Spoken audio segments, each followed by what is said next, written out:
Buen día, compañeros y doctor. Nosotros somos del grupo 412 y vamos a presentar el tema de síndromes del sistema nervioso. El equipo está conformado por su servidora Beltrán Avilés Merari Madaí y mis compañeras Chávez Castillo Rosinet, Medina Ibarra Dana Paola y Montoya Camacho Arelia. El contenido que se va a ver a lo largo de la exposición va a ser el síndrome de hipertensión endocranial y el síndrome vascular cerebral divididos en el isquémico y el hemorrágico. Primeramente, el síndrome de hipertensión endocranial. Bueno, pues este se caracteriza por un incremento mantenido de la hipertensión, de la presión intracraneal. También se va a ver aquí como P y C. Bueno, cuando se está por encima de los límites de la normalidad. La presión intracraneal viene determinada por la presión del líquido cefalorraquídeo dentro de los ventrículos cerebrales, la cual va a depender del flujo sanguíneo cerebral y del flujo del líquido cefalorraquídeo. Su etiología es múltiple y su instauración puede ser aguda o crónica. Esto va a determinar, esto va a ser la causante de determinar las diferentes manifestaciones clínicas. La tríada de Cushing es un cuadro clínico tardío de la hipertensión intracraneal, la cual va a consistir en la combinación de la hipertensión arterial sistémica, bradicardia y la depresión respiratoria, y esto va a ser un signo de herniación inminente. En cuanto a los hallazgos observados en la exploración física, el signo más específico de la hipertensión endocranial va a ser el edema de papila, pero un examen de fondo de ojo normal no puede descartar a esta. Es necesario el diagnóstico precoz para establecer las medidas terapéuticas adecuadas y evitar las complicaciones neurológicas que pueden desencadenar, así como también instaurar un tratamiento etiológico preciso en función de su origen. El objetivo del tratamiento inicial de la hipertensión intracraneal va a ser dirigido a asegurar la adecuada oxigenación y la ventilación para prevenir la vasodilatación y secundariamente la elevación de la presión intracraneal causada por la hipoxemia e hipercapnia, así como también mantener una tensión arterial normal para garantizar una adecuada presión de perfusión. Bueno, pues como ya se comentó, el síndrome hipertensivo endocranial, o también conocido como hipertensión intracraneal, es un síndrome clínico provocado por un aumento de la presión. Esta presión intracraneal debe de ser mayor a 20 milímetros de mercurio a más de 5 minutos con signos o síntomas. Bueno, puede ser de 5 a 10 minutos. La etiología es variada y común a muchas urgencias neurológicas.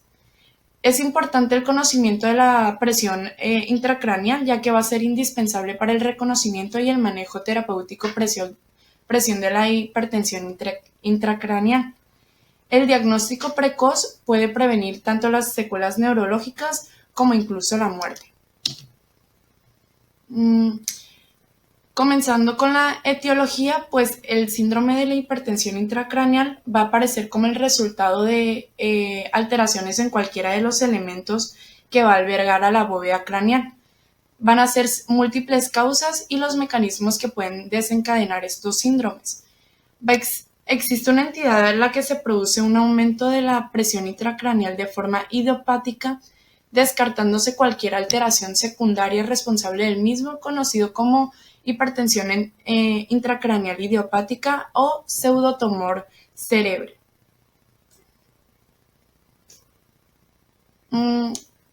Bueno, pues las diferentes alteraciones por las que pueden ser va a ser por el aumento del volumen cerebral, en la cual están los procesos expansivos intracraneales como los tumores del sistema nervioso central, colecciones subdurales, quistes aracnoideos y abscesos cerebrales, también del edema celular, que se encuentra la lesión axonal traumática, lesión hipóxico-isquémica, y también se encuentra el edema vasogénico, donde se encuentran las infecciones del sistema nervioso central, infartos isquémicos y hematomas intracraneales, y por último, el edema intersticial, que se encuentra la hidrocefalia. En el aumento del volumen sanguíneo tenemos las trombosis de senos venosos, hipercapnia, hipertensión arterial, traumatismo craneal y síndrome de vena cava superior.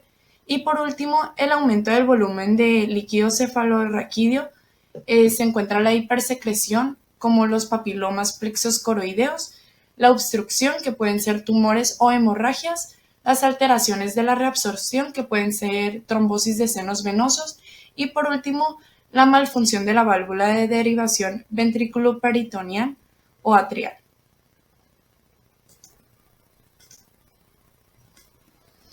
Continuando con la patogenia, pues como bien sabemos, el cráneo es una estructura rígida con un volumen interno fijo destinado a albergar al tejido cerebral en un 80% del total de este, a la sangre en un 10% y el 10% restante sería para el líquido cefalorraquídeo. Una alteración en cualquiera de estos componentes va a producir un desequilibrio en este sistema, obligando a instaurar mecanismos compensadores. En condiciones normales, los valores de la presión intracraneal del líquido cefalorraquídeo en niños va a oscilar en el momento de la punción lumbar entre 9 a 21 milímetros de mercurio.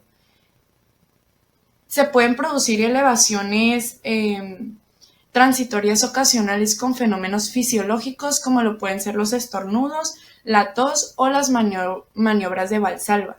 Sin embargo, las elevaciones sostenidas deben de ser mayor a 20 milímetros de mercurio y en este caso se van a considerar anormales.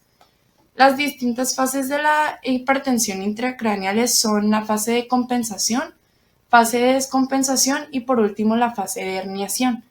La fase de compensación pues está en fases iniciales. El aumento de cualquiera de los componentes intracraneales va a producir un desplazamiento de la sangre y el líquido cefalorraquídeo a lo largo del eje espinal, manteniendo la presión intracraneal dentro de la normalidad. En el caso de los lactantes, donde las suturas aún permanecen abiertas, la compensación inicial en un abombamiento en la fontanela anterior y un despegamiento de las suturas craneales con el objetivo de aumentar el volumen interno que el cráneo es capaz de albergar, dando como resultado pues un aumento del perímetro craneal.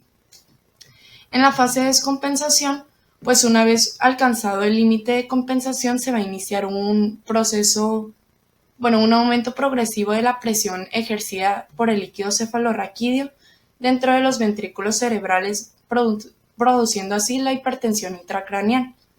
En esta fase, cualquier incremento adicional en el volumen de la lesión se va a acompañar de un aumento correspondiente en la presión intracraneal.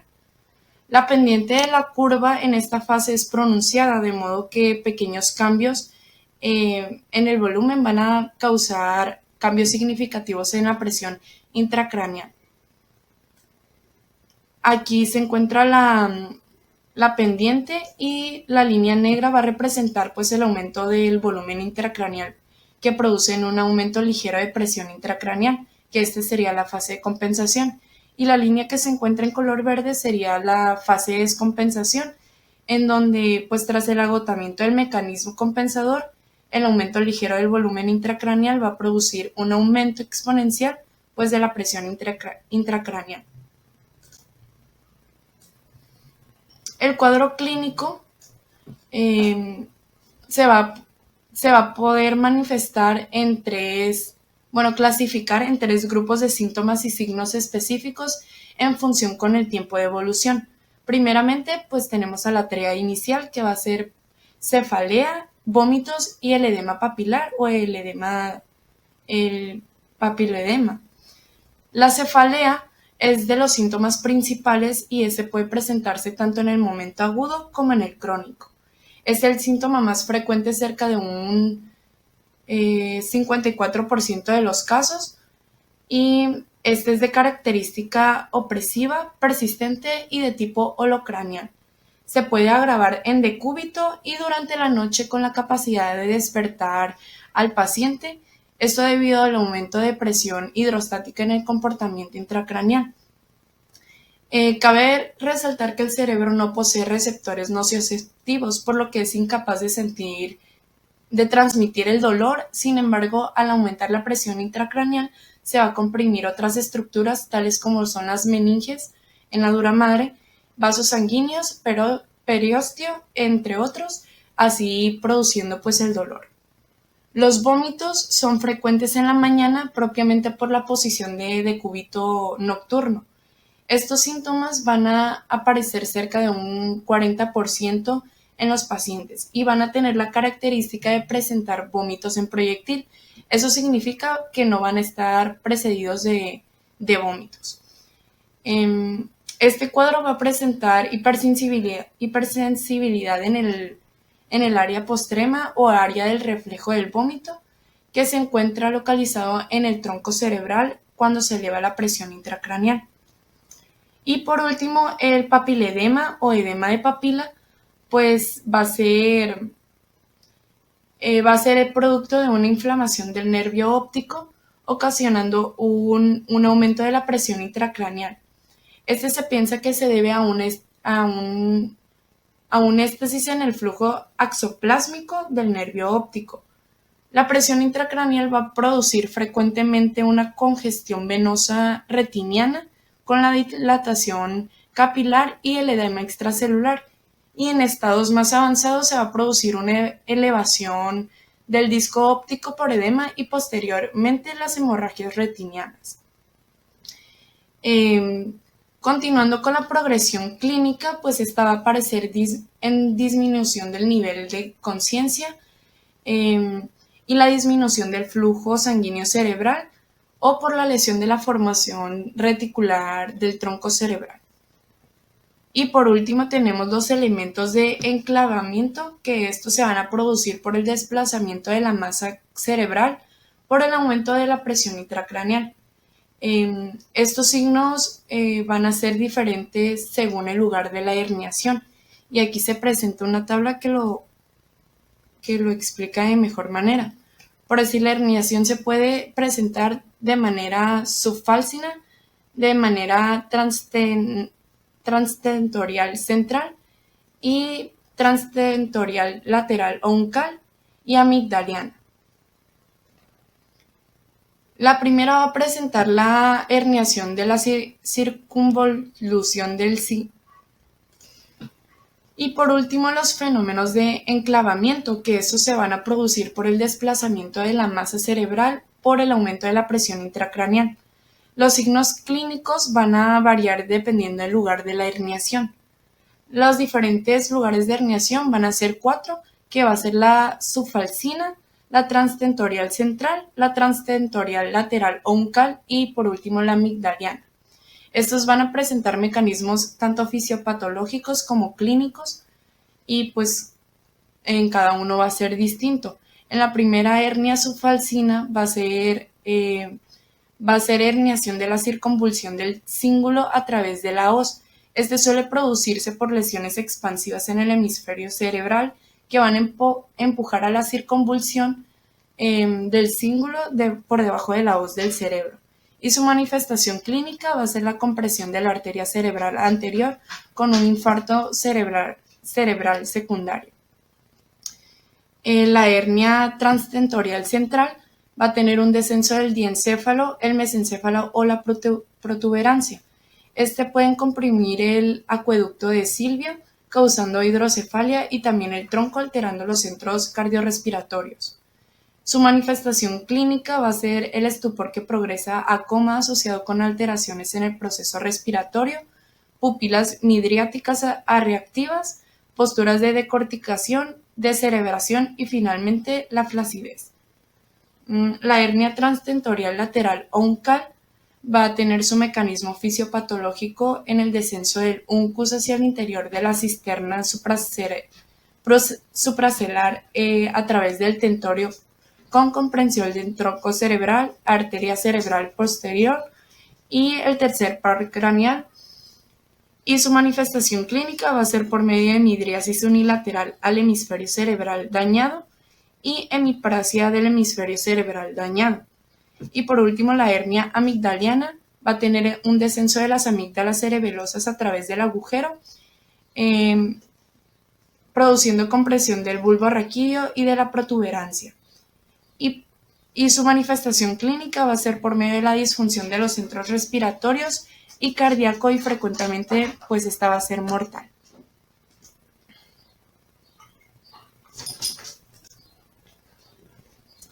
Bueno, pues el diagnóstico se va a establecer en base de la historia clínica compatible y hallazgos en la exploración física.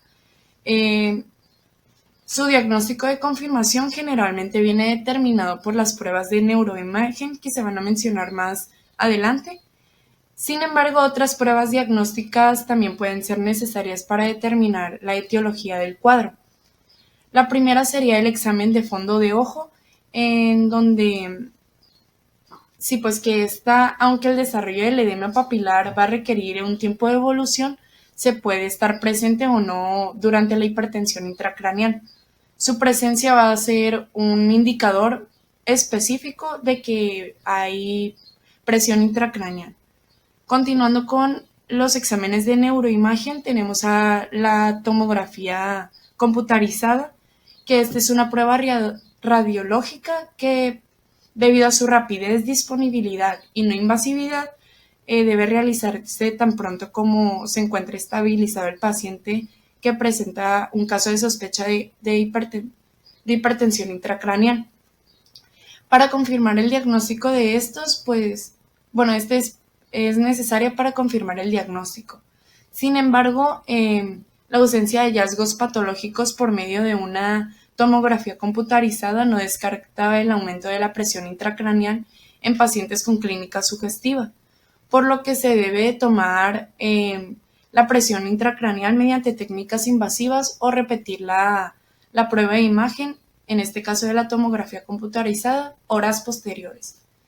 También tenemos a la resonancia magnética, que esta es más precisa que la tomografía computarizada, pero esta es más precisa para la presión intracraneal. Sin embargo, esta requiere más tiempo y es menos disponible.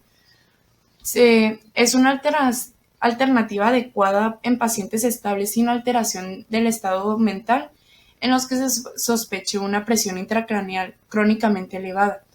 También se encuentra en estas la ecografía, que esta es una opción apropiada en pacientes con ventana transfontanelar en los que todavía no se ha producido el cierre de suturas craneales, pues que en este caso serían los niños. Cabe mencionar que pues todas las pruebas de neuroimagen no solo contribuyen a establecer el diagnóstico de la hipertensión intracraneal, sino que también aportan una información sobre la etiología de cada una de estas. También van a existir otras pruebas o exploraciones radiológicas, como lo puede ser la arteriografía o la angioresonancia, que estas pueden ser necesarias en aquellos casos en donde el aumento de la presión intracraneal sea debido a alteraciones vasculares. También se encuentra la medición invasiva de la hipertensión de la presión intracraneal, que sería la monitorización invasiva. También existe está presente la medición invasiva de la presión intracraneal. Sin embargo, esta tiene riesgo de posibles complicaciones, como lo pueden ser infecciones o sangrados, que esto hace que se reserve para pacientes con la escala de coma de Glasgow menor o igual a 8 tras un traumatismo craneal, o que por etiología sea responsable del cuadro o que la etiología sea responsable del cuadro del tratamiento médico o quirúrgico agresivo. Y por último, la punción lumbar, que está indicada fundamentalmente en el estudio de la hipertensión intracraneal idiopática y cuando se sospecha la infección del sistema nervioso central. Esta debe de llevarse a cabo la medición de la presión de apertura del líquido cefalorraquídeo. Sin embargo, esta también está contraindicada en algunos casos, como lo pueden ser en la focalidad neurológica, a pesar de la normalidad de las pruebas de imagen, puesto que éstas pueden no siempre detectar los aumentos de la presión intracraneal en su fase inicial. Y también está contraindicada bajo sospecha de hipertensión intracraneal secundaria o hay infección al sistema nervioso hasta que no se realicen los estudios de neuroimagen. Esto, bueno, está contraindicada ya que tiene un riesgo de herniación por disminución de la presión infratentorial. Pasando al tratamiento, pues está indicado el tratamiento urgente para aquellos pacientes con cifras de la hipertensión de la presión intracraneal a mayor de 20 milímetros de mercurio durante más de 5 minutos y aquellos con presión intracraneal que presenten signos de herniación. El tratamiento se basa en la estabilización inicial del paciente y en la instauración de medidas de soporte que previenen el desarrollo de complicaciones neurológicas.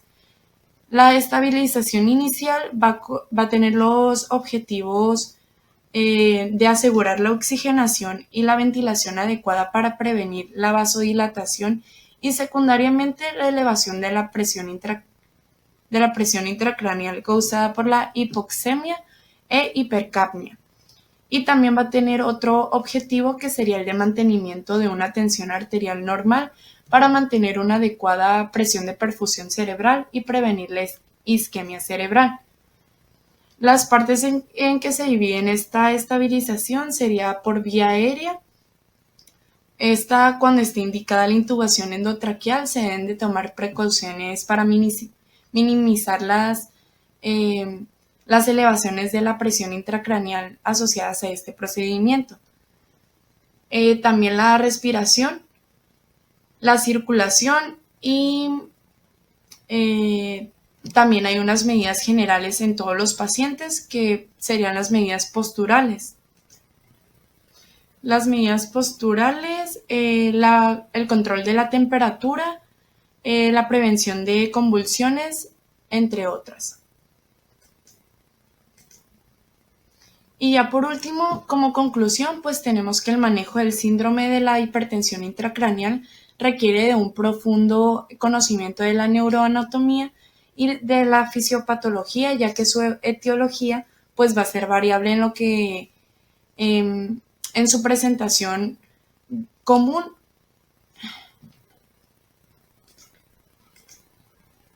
Y ya por último tenemos que el manejo del síndrome de la hipertensión intracraneal va a requerir un profundo conocimiento de la neuroanatomía y de la fisiopatología, ya que su etiología pues es variable, por lo que su presentación va a ser común y además pues tiene una potencial causa de muerte. Sus manifestaciones clínicas van a ser diversas debido a sus distintas causas y su afectación anatómica. Cabe resaltar que esta hipertensión intracraneal se produce por la expansión en volúmenes de algunos componentes del espacio intracraneal o por aparición de un elemento extra como puede ser un tumor, un absceso, entre otros, llevando a las fases de compensación, como se mencionó en este tema. También tenemos la fase de descompensación y por último sería la fase de herniación. Y esto provocaría así una alteración en la microcirculación, herniaciones y alteraciones en la perfusión cerebral, llevando a un posible coma o incluso la muerte. Continuando con el accidente cerebrovascular, tenemos que este accidente es cuando una arteria que va al cerebro se obstruye o se rompe, produciendo así la muerte de un área del tejido cerebral provocada por la pérdida de irrigación sanguínea, causando así síntomas repentinos. La mayoría de los accidentes cerebrovasculares son isquémicos, generalmente debido a la obstrucción de una arteria, pero algunos son hemorrágicos debido a la ruptura de una arteria.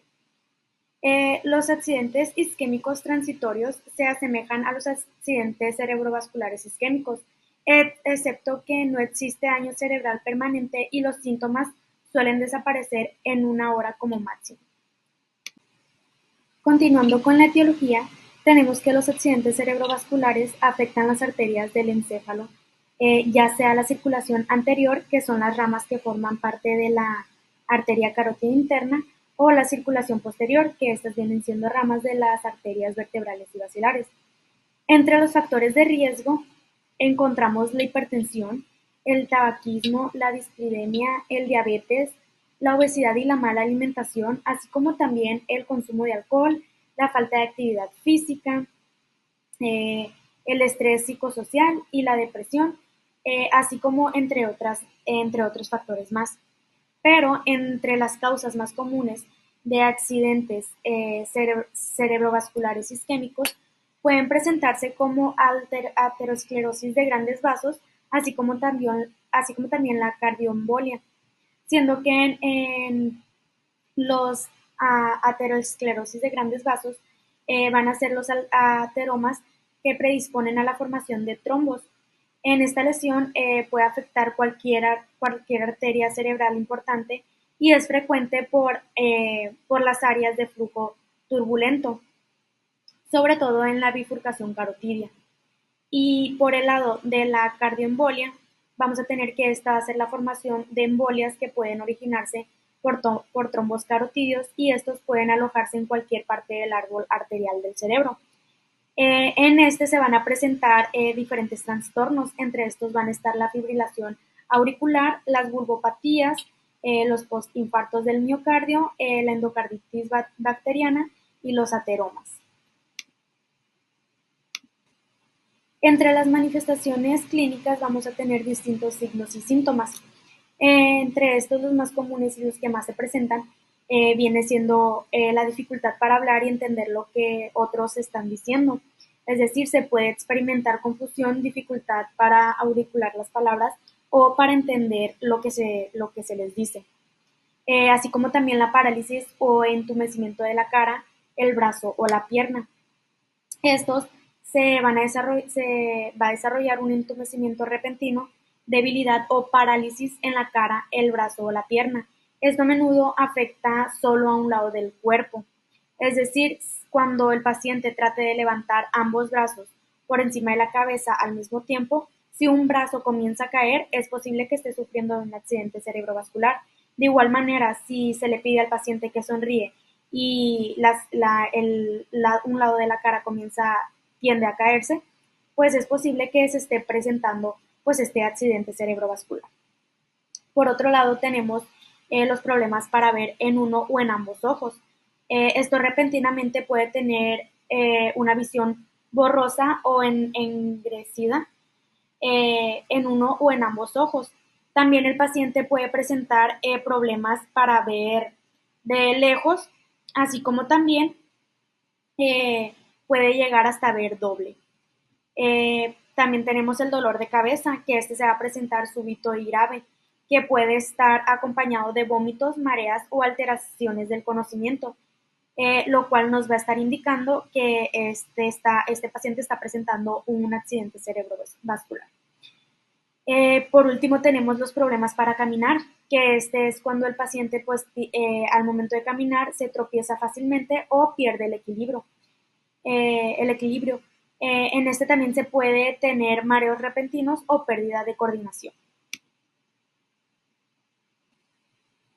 Continuando con el diagnóstico, vamos a tener diferentes tipos de pruebas y entre las más comunes están el examen físico, el análisis de sangre, la tomografía computarizada, las imágenes por resonancia magnética, así como también la ecografía de la carótida, la angiografía cerebral.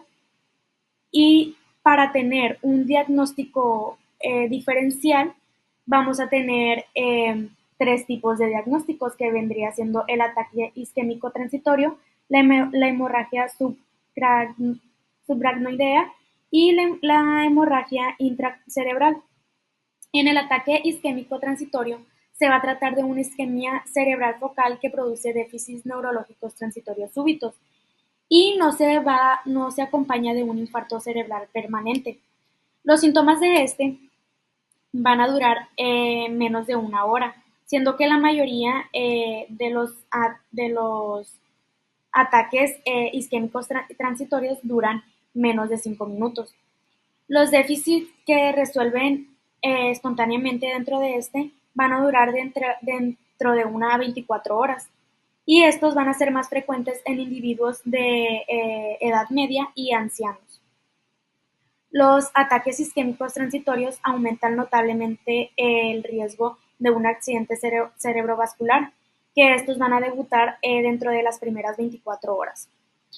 Por otro lado, la hemorragia subaracnoidea, esta se trata de un sangrado súbito en el espacio subaracnoideo, la cual su causa va a ser más frecuente de un sangrado espontáneo, eh, que es por la ruptura de un aneurisma del traumatismo del cráneo, el cual también está asociado de igual forma, pero la hemorragia subaracnoidea traumática suele considerarse una entidad céfalo y la causa que suele ser la causa más común de esta suele ser la hipertensión. Bien, y por último tenemos el tratamiento. Para cuando se produce un accidente cerebrovascular, los minutos son muy importantes. Cuando más se reduzca o se interrumpa el flujo de la sangre al cerebro, mayor será el daño cerebral.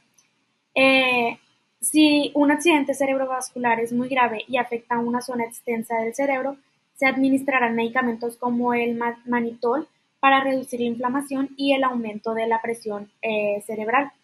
En algunas personas es necesario un respirador para poder respirar adecuadamente. Esto solo es en algunos casos de los pacientes, no en todos.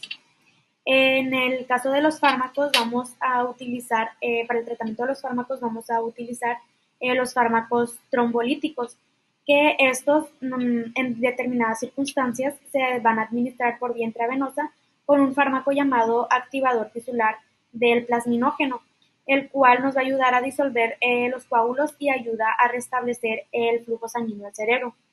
Por otro lado, vamos a tener la trombectomía mecánica, la cual esta se va a utilizar un dispositivo para retirar el coágulo de la sangre, el cual este procedimiento a menudo se lleva a cabo cuando el paciente ha tenido un accidente cerebrovascular grave y ha sido tratado de forma ineficaz con un activador tisular de plasminógeno. Es decir, en el dado caso de que el tratamiento con los fármacos trombolíticos no funcione o no sea eficaz, es aquí cuando va a entrar la trombectomía mecánica. Y por último vamos a tener la cirugía, que una vez cursado el accidente cerebrovascular isquémico, se produce la extirpación quirúrgica de los depósitos de grasa o debido a la aterosclerosis o coágulos de una arteria carótida interna.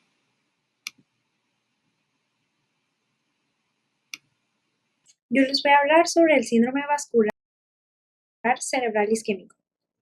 Bueno, primero, ¿qué es? Es cuando el suministro de sangre que va a partes del cerebro se obstruye o se reduce. Esto evita que el tejido del cerebro reciba el suficiente oxígeno y nutrientes y las neuronas comienzan a morir en minutos. La etiología. Los factores de riesgos para accidente cerebrovascular son la edad, el sexo, la etnia, un accidente cerebrovascular isquémico previo, antecedentes familiares, hipertensión, tabaquismo, diabetes mellitus y cardiopatías. El antecedente cerebrovascular isquémico se puede clasificar en 5 subtipos. El primero es la penumbra isquémica en un accidente cerebrovascular en evolución.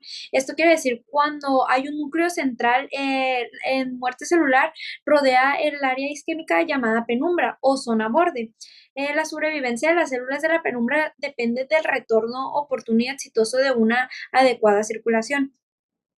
El segundo, ataques isquémico transitorios o AIT. Un ataque isquémico transitorio es una alteración temporal en un flujo sanguíneo cerebral, lo cual se revierte antes de que se presente el infarto. Son importantes porque avisan de un accidente cerebrovascular inminente y podrían permitir que tenga intervención quirúrgica y, y los déficits neurológicos sean menos. El tercero es un antecedente cerebrovascular de grandes vasos o trombótico.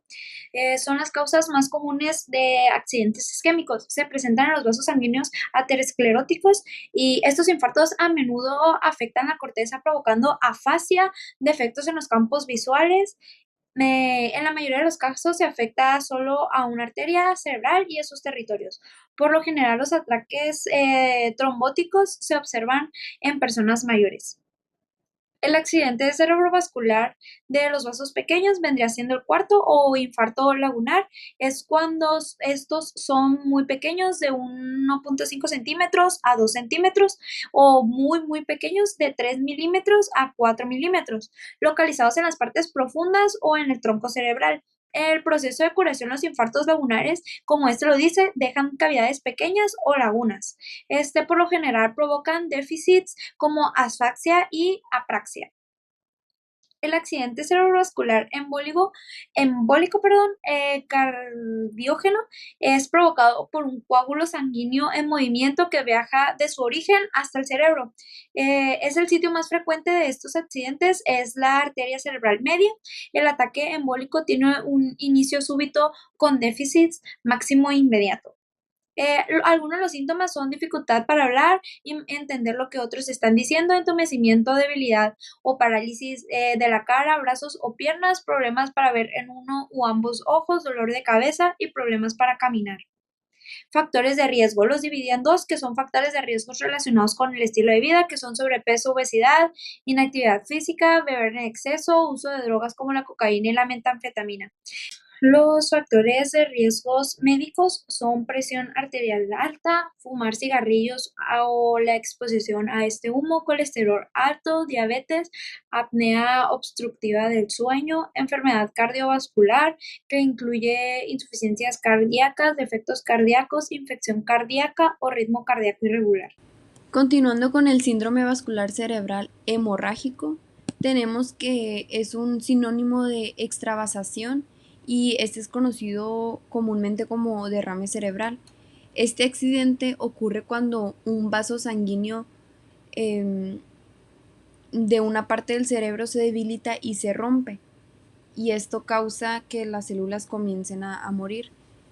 Esta ruptura va a provocar pues que la sangre escape hacia el cerebro. Algunas personas también pues tienen defectos en los vasos sanguíneos del cerebro que hacen que esto sea más probable de que ocurra. Sus causas, su etiología es el aneurisma hemorrágico, alguna malformación arteriovenosa, una ruptura de una pared arterial del cerebro, y también puede ocurrir cuando alguien está tomando anticoagulantes como dabigatran, rivaroxaban, apixaban, endoxaban y warfarina, o también que pueda tener un trastorno hemorrágico. Tiene dos clasificaciones, se va a clasificar en hemorragia parenquimatosa y en hemorragia subaracnoidea. En la hemorragia parenquimatosa, esta es causada por una ruptura espontánea de un vaso sanguíneo profundo del cerebro y se va a deber a hipertensión arterial, que aquí es donde encontramos unas microaneurismos de Charcot-Bouchard. En los pacientes hipertensos van a aparecer estos pequeños aneurismas de Charcot-Bouchard en las paredes de las pequeñas arterias penetrantes, y se estima que tales aneurismas son los sitios principales para estas rupturas. Los más vulnerables son los vasos pequeños que también están involucrados en el infarto lagunar. Las hemorragias por hipertensión van a acontecer sobre todo en los ganglios basales y en el tálamo. También en el puente y en el cerebelo, y con una menor frecuencia en la sustancia blanca subcortical.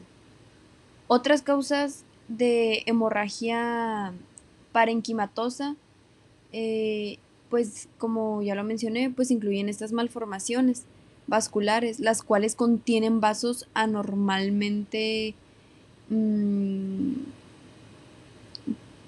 pues muy frágiles, anormalmente frágiles y, y pues muy susceptibles a que se rompan mm, por la presión arterial normal. También la cocaína y la anfetamina producen un incremento rápido de la presión arterial y también suelen ser causas frecuentes de una hemorragia parenquimatosa. En la hemorragia subaracnoidea, esta es causada por la ruptura espontánea de un aneurisma, que pues si recordamos el aneurisma es la dilatación de alguna parte de la arteria. Mm, pues la ruptura espontánea de un aneurisma en una arteria del polígono de Willis. Este, el polígono de Willis, pues si recordamos también, es un conjunto de arterias que van a irrigar al encéfalo. Y de todas estas, las arterias que son más comúnmente afectadas son las arterias comunicantes anteriores. Bueno, y pues como ya lo mencioné, van a gotear sangre en el espacio pues apretado entre su cerebro y cráneo. Los aneurismas no se presentan en la infancia, pero se vuelven sintomáticos por lo, por lo general después del tercer decenio de edad. La ruptura del aneurisma va a incrementar súbitamente la presión intracraneana, lo cual puede interrumpir el flujo sanguíneo y producir una lesión generalizada por concusión. Esto pues va a causar la pérdida del estado de conciencia en aproximadamente 50% de los pacientes. En los pacientes con hemorragias muy grandes, la isquemia encefálica global puede producir lesiones encefálicas graves y un coma prolongado. Su tratamiento, pues principalmente es un control de la coagulación, eh, por ejemplo, alguna cirugía de emergencia, pero también pues son medidas de soporte, es decir, estabilizar al paciente, estabilizar su presión arterial y la presión también intracraneal. Pero bueno, en caso de una cirugía de emergencia podría pues, ser necesaria para reparar las arterias dañadas o para reducir la presión de sangre en el cerebro, como tal una evacuación del sangrado. También puede recibir medicamento para ayudar a que el flujo sanguíneo al cerebro se normalice. Los síntomas es la cefalea, náuseas y vómito. Factores de riesgo, igual que el otro evento vascular cerebral, pues estos factores de riesgo son relacionados con el estilo de vida y también pues a riesgos médicos. Los relacionados con estilo de vida, los repito como lo dijo mi compañera: sobrepeso, obesidad, inactividad física, beber en exceso, uso de drogas como la cocaína y la metanfetamina, y factores de riesgo: presión arterial alta, fumar cigarrillos o la exposición al humo, colesterol alto, diabetes, apnea obstructiva del sueño, alguna enfermedad cardiovascular, incluye insuficiencia cardíaca, defectos cardíacos, infección cardíaca o